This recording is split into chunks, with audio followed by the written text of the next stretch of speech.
Yeah, let's get to know you, and we can start wherever you want to just tell us a little bit about yourself. Okay, here we go.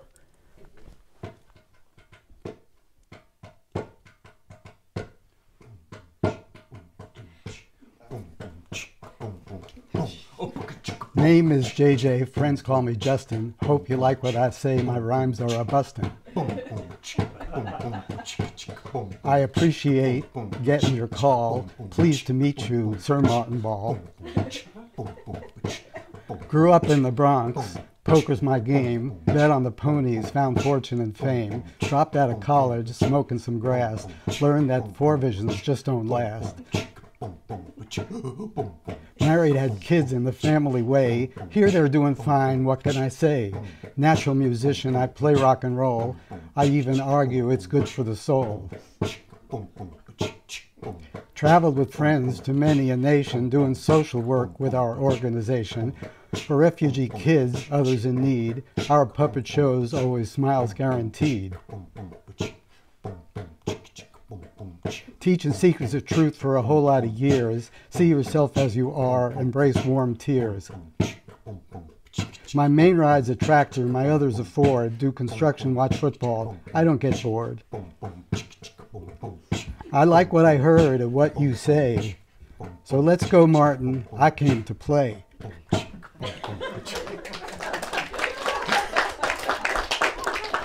All right. Well, Jay, you win the prize for the most unique personal introduction I think I've had yet on the podcast. That's great. What kind of drum are you playing down there?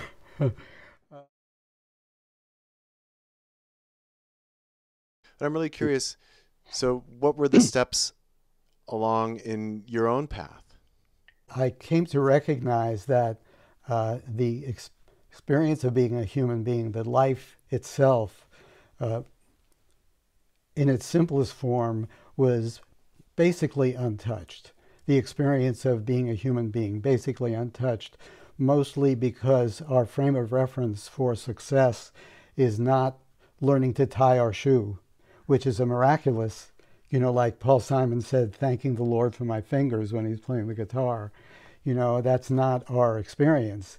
Our experience is thanking the Lord for our fingers, so we can play the guitar, so we can be a hit, so that we can get on a record contract and become famous. That is our context for success. Our context for success is very, very expanded from the simplicity of what is a human being capable of. I'll give you an example that I'm thinking of now. That I did the math one time, so maybe I'll have this right. But say a moment of life, and life is a sequence of moments. It's any conglomerate that we produce is something we produce. Life is a sequence of moments. A moment is, say, 3 seconds is a moment. It's like 1,000. That's a moment. I use 3 seconds for a moment for this case. So if you would multiply 3 seconds, that's 20 for a minute and so many for an hour. And one time I came out that it was like 10 million moments in a year. 10 million moments. So a lot of our energy is going into live longer, and be around longer, but not the quality of the moments, not really to experience the moments. If there are so many moments, like 12,000 moments in a day, 12,000 moments to experience something, and I'm not only saying be here now in a metaphysical way, I'm saying to recognize the moment of something that we have been equipped to do, and that the simplicity is even that we can physically do, which is remarkable. And you watch somebody like Michael Jordan or somebody and you say, amazing, amazing, amazing. But we walk from room to room, and it's amazing, amazing, amazing. But intellectually, the brain isn't even started being tapped. I mean, we're infantile in the development because so that, and not to speak of the emotional capacity. So I see that the actual realization of being a human being is where it all should start. And if we don't really realize that, then we get preoccupied with with transcendent, we want to be something more, something more, something more. But we're already something more. And I'll give you an example, which is something that I deal with my students, which is really simple. That we're trained, and I'm sure you know this, that arrival is important, departure is important, the process of getting there is filler, and it should be done as quickly as possible. Right. And I don't only mean if you're traveling from Ashland, where you live, to Los Angeles, and you have a departure and an arrival, and you want to get to Los Angeles, and you know you're leaving there, but there's all this time in the middle that is like filler. It's our concept that is filler. But there's also all the moments of filler between reaching for the cabinet and opening the cabinet, reaching for the refrigerator and open for the refrigerator. Now think about how many moments are involved. All we want to do is get to the refrigerator. We don't want to have the experience of reaching for the refrigerator. We want to get whatever's in there. So we negate all that time. So we negate the time of transition, which is how much of the time, if you really think about it, probably 95% of our life is we're on the way somewhere. Even on the way to sit in a chair, it's get to the chair, get to the thing. If I'm going to scratch my eye, it's get to that eye quick. This is erased. So if we live and are inculcated with that concept that it's only the product that counts, the process is definitely less, whether it's success or reaching for the medicine cabinet, then how are we going to make that transition? Now, I know without psychedelics, I could have never even, or marijuana at least, questioned that, because when you get stoned, you start feeling like there's more process in life. Yeah. Well, this is okay. I don't have to get here. It's a forevision of possible, but then the actual examination of what's possible in life in a day, in a week, in a month, that you could actually think of a half hour before, like this guy's going to ask me, because I've seen you do it before, but tell me a little bit about yourself, and it's a reasonable question. And somebody said, hey, let's do a rap song. And I said, well, I'm going to go in here and do that, and show me what you come up with. Yeah. So, that's life. And I feel like the possibilities of let's call it even external activities stemming from an internal recognition of the depth of human life is really such a important thing. So I really accentuate that. So people come to me, not a lot of people, because I have to know everybody personally that I work with, but numbers of people have come to me, and I don't spiritually teach them. I start off with, okay, how much of life have you chewed? Let's see how much you've chewed, and then we do all kinds of stuff together. We travel together, we set up businesses together, we make puppet shows together, we play music together, and those things. And how much have you tried to flap your human wings before you flap your angelic wings? And then as that unfolds, then the vision of what's possible beyond all that seems to become a lot more relevant than if it is for escape, as you call it, escape. Yeah.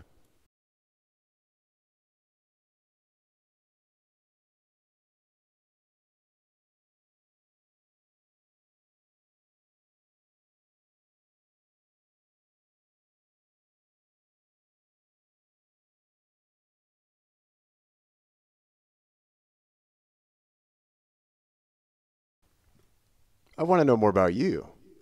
Right. Well, the MEO story is really interesting to me because I have a really long history with psychedelics and marijuana. Yeah. I mean, a long history from the time I was probably 50 years ago, because I'm in my 70s now, so a long history. And I'm curious especially about preparation.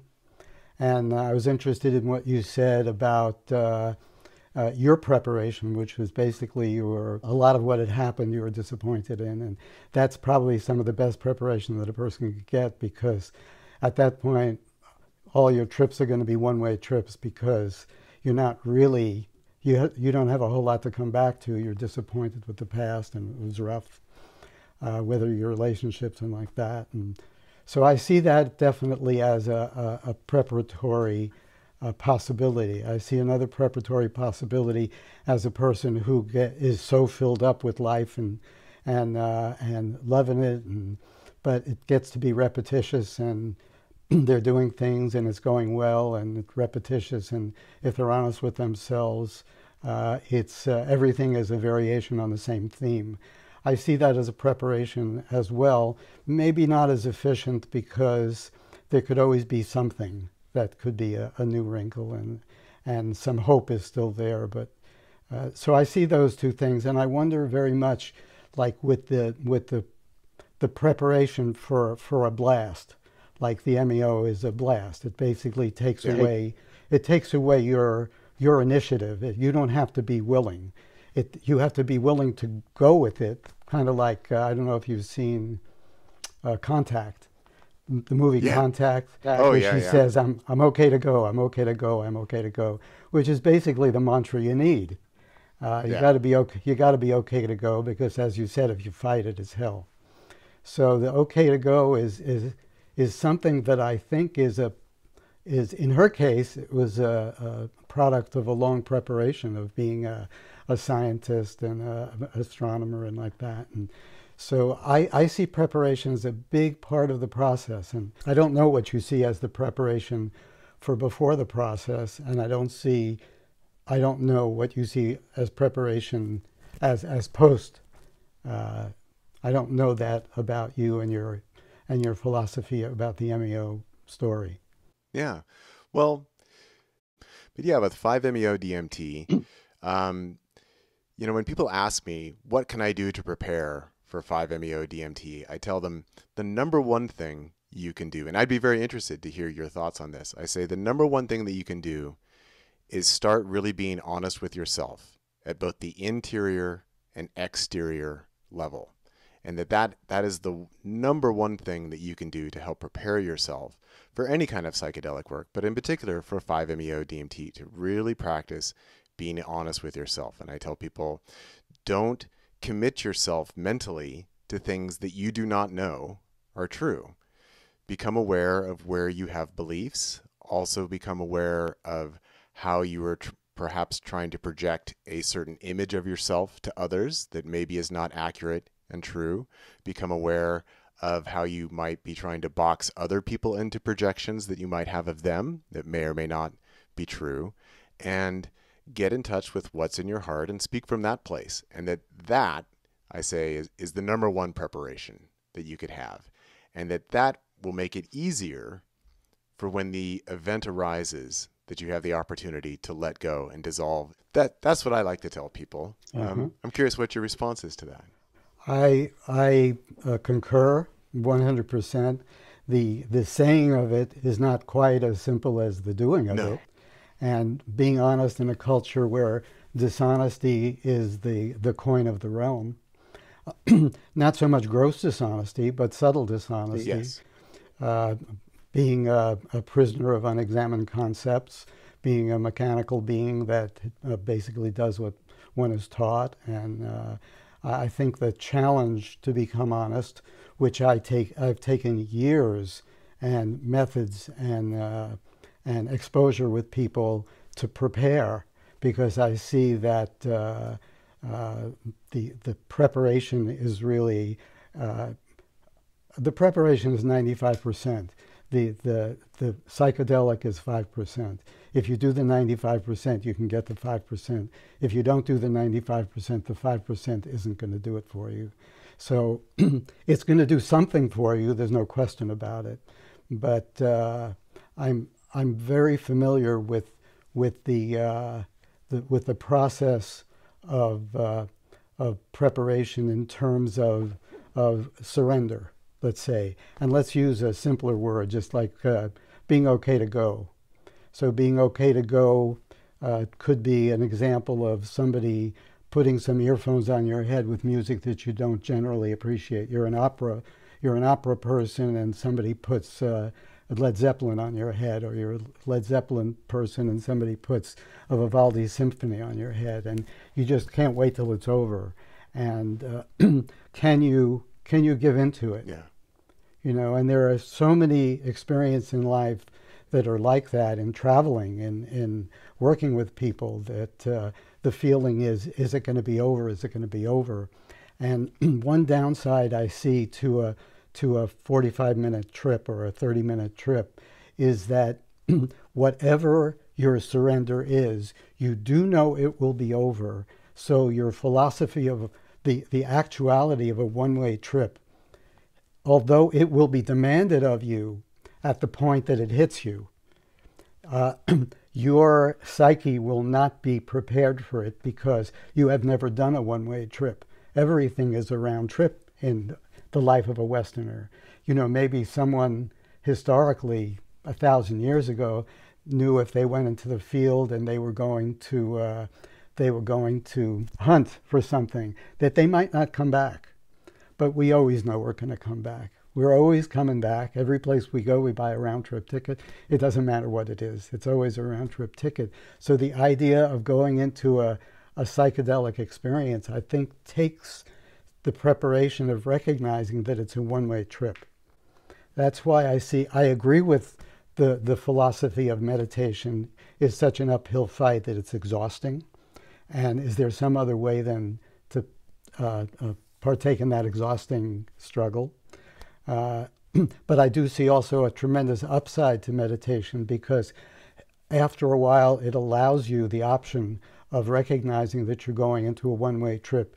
If it's something other than a TM relaxation response exercise, 20 minutes and you're done.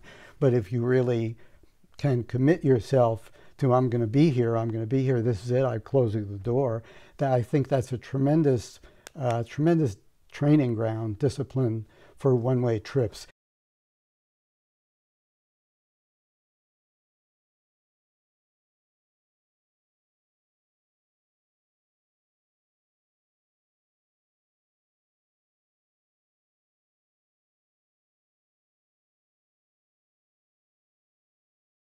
A forevision is a simple word to use for getting a flash of something that is not one's reality, but it is the reality. And psychedelics can do that. Obviously, MEO can do that in a blast, to give you a forevision of the oneness of things. It is part of the program that I teach, without question. I don't see how a person could proceed without it. You know, I've climbed in mountains all over the world, really, and I know a basic principle of climbing in a mountain is every once in a while you have to look up to see you're going in the right direction, because mountain ranges seem to appear and then there's one behind them and one behind them. Right. But mostly you have to look in front of you. But from time to time, if you don't look up and see the direction of the mountain, you're going to trip over your feet and you're going to go off course. So there's a percentage of how often you look up and how often you watch where you're walking.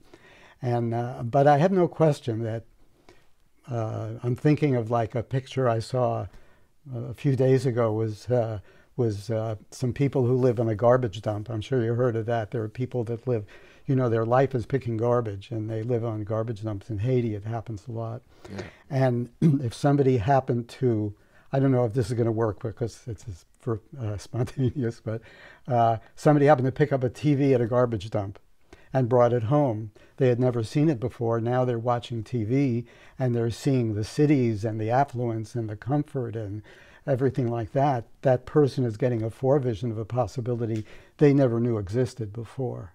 And then they start to become hungry. The person next to them, who never had that forevision, thinks the best they can find is a good piece of garbage. You know, that'll work for them. Yeah. So I have tremendous value and essential value for the forevision.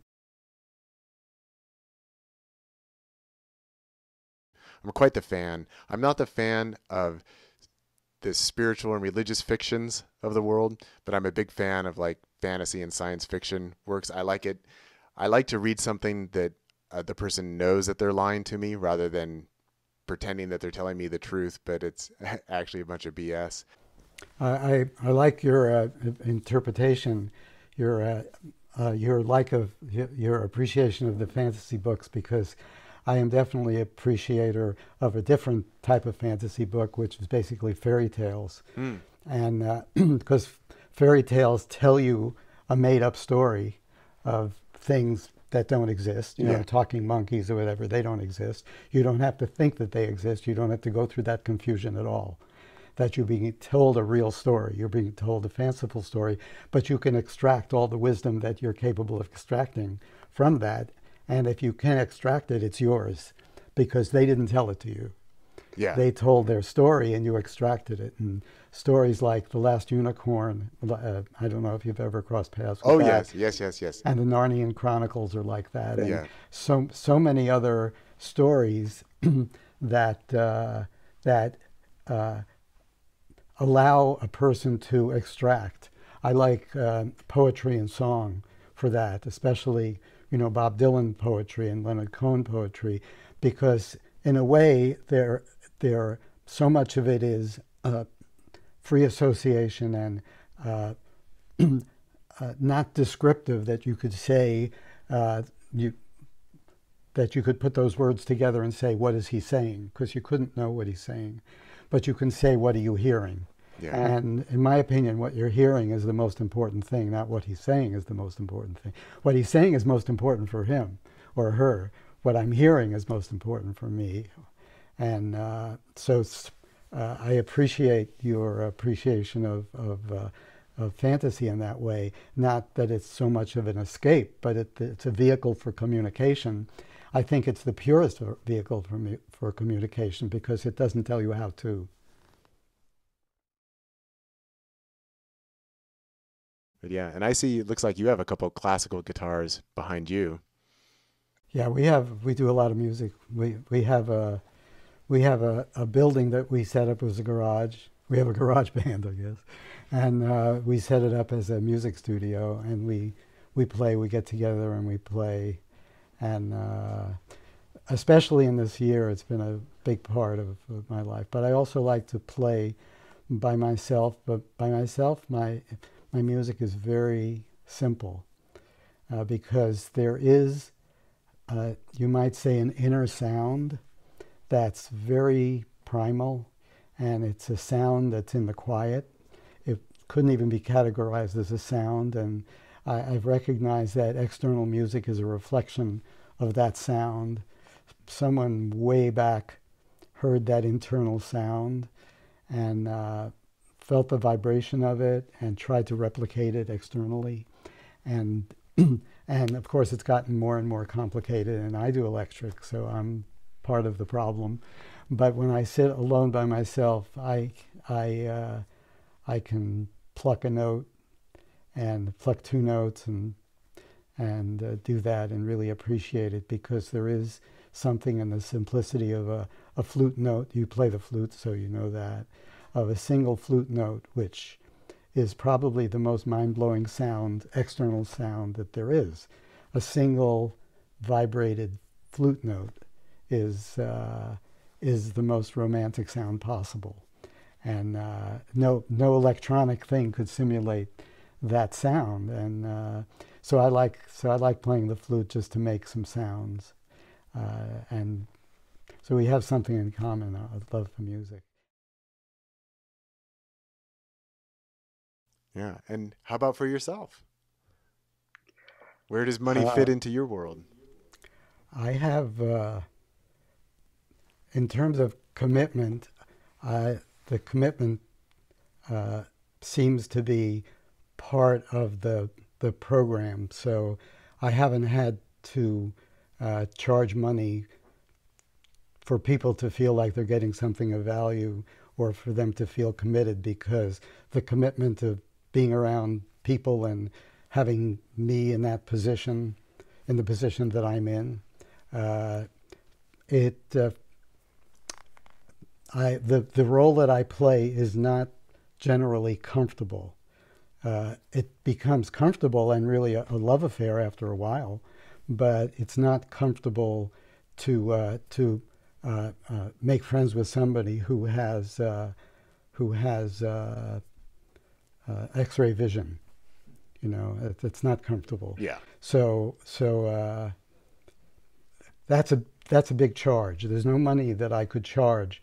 There would be people who would be willing to pay a lot of money rather than to be in the presence of somebody who could see them as they are, whether it's the beauty beneath the manifestation or the manifestation, the the distortion of the manifestation. So I haven't had to do it for that reason, and we work together in terms of money, and we haven't had an issue. I've never had an issue with that. I was a financial consultant for a couple of years. I have that capacity. I know how to make money, and I've always had that capacity. So I haven't really had, it hasn't been an issue for me to where am I going to get the money, where am I going to, and that's another thing from my growing up years is I really never had to want anything. So I don't have fear that that everything's going to fall apart that a person could have. So that was a benefit for me. So I still have that attitude, and it allows us to do. We work businesses together. We collect money. There are people who have more, people who have less. There's a lot of sharing. We share cars. We have our houses together. We have a lot of houses. We built them, and they're formidable houses, but we don't owe any money on them because we built them. So our economy is very taken care of. In fact, so much so that we have a lot extra. And what we've done with that extra is every year, not this past year, unfortunately, we take a trip to somewhere. We go somewhere, whether it's in the U.S. for the hurricane relief, or it's to go to Asia, to some third world countries or places where there's a lot of poverty, and we do stuff. We do stuff. We give away money. We give away food. We give away clothing. We do what we can. Spend a couple of months and do that, and have enough for the expenses to do that, and also spend that time there. That has been a new addition to my program of say the last 20 years, which may not seem new, but I've been doing this for a long time. So in the last 20 years, that element of things, of being able to share the wealth in a very economic sense, has become relevant. I have this idea that our struggle doesn't absolve us, our consciousness struggle doesn't absolve us from recognizing that people are struggling for things that are very basic to them. Yeah. So that has definitely been part of the program, and I think an effective part of the program, because you spend some time with people who they don't have the leisure to think about things that we're thinking about. They don't have the leisure to spend their time like we spend our time, and I think putting some energy in that direction has been very healthy for all of us, and for me as well. And so we seem to be able to generate money. We got acreage donated, and we know how to build our houses and take care of them, and we know how to fix our cars and stuff like that. So we do pretty well, and have a garden and grow the things that are necessary, whether they're edible or smokable. We do pretty well in that department.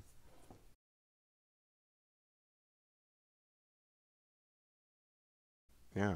So it sounds like you've had people around you for quite a while. That's been how you've operated and how you've shared.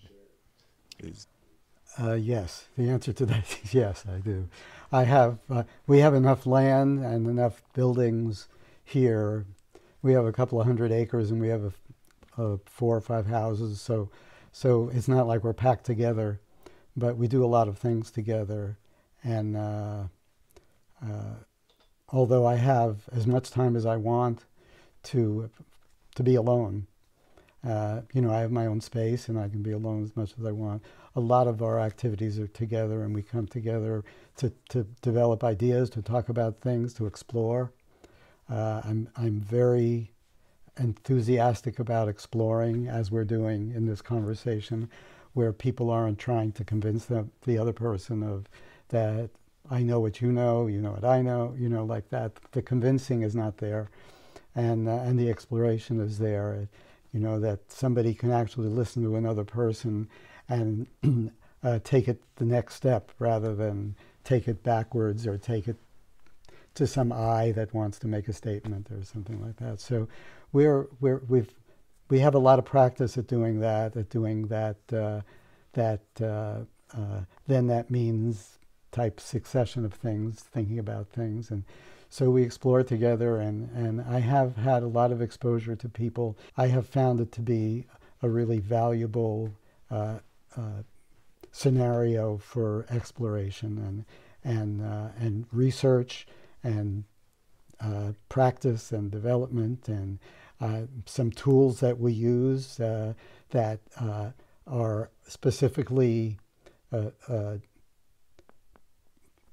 geared, I guess is the word, to facilitating some of the things that we were talking about, honesty and being in the moment and like that I personally have developed and honed through the years and tossed some out and brought some new ones on, and not to develop a tradition or a practice, but if they're useful, they're useful. If they're not, they're not. And sometimes they are, and some of them are used with not only a group of people, but people willing to keep each other honest, which I don't really know. You'd have to be a very fortunate person, a very something person to keep yourself honest in all the possibility of ways that one can go off.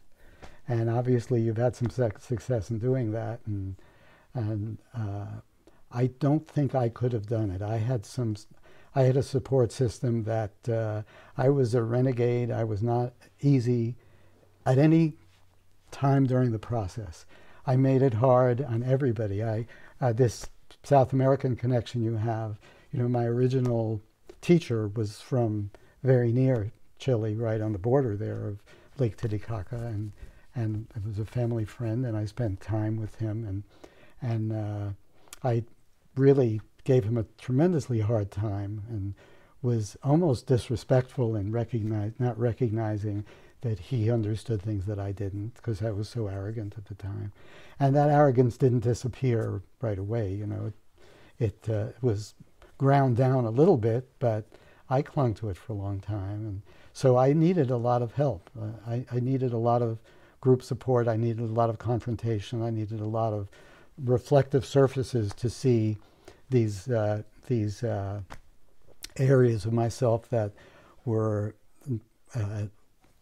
at least dishonest, probably more manipulative, and so it took that from me, and I tried to replicate that some for people in the degrees that they're interested in it. But I have very much put myself forward through the years, and now more than ever, as that I can contribute a very small percentage of the formula, and without that percentage of the formula, it would be very difficult for you to get there. But it's just a small percentage of the formula, and basically you got to put in 90%. I can put in 10%, and the psychedelics can put in the other, percentage. That comes out more than 100%, but that's the way it is. So that has been basically my valuation for having people around, and I think part of my capacity now comes from that ease of being around people and knowing that you can only fake it for a short period of time, because sooner or later you're going to have to be who you are. It's that way, and a lot of people come and people go. It's this particular magic theater of mine is definitely not for everyone, but for some number of people right now, it's about 20 people, and that's okay with me. I'm much more comfortable with being able to view the scenario rather than have other people view the scenario. So my peripheral vision is about this big, and now I'm pointing at the person who's sitting on this side and the person who's sitting on that side, and I can keep my eye on all of them, and we can keep our eye on each other. So I'm okay with small. My first teacher really had very few students, in which I was one. He had a couple of students that turned out to be world spiritual teachers that ended up with a lot of students, but I wasn't one of those people. And so I do what I do, and I'm very much under the radar.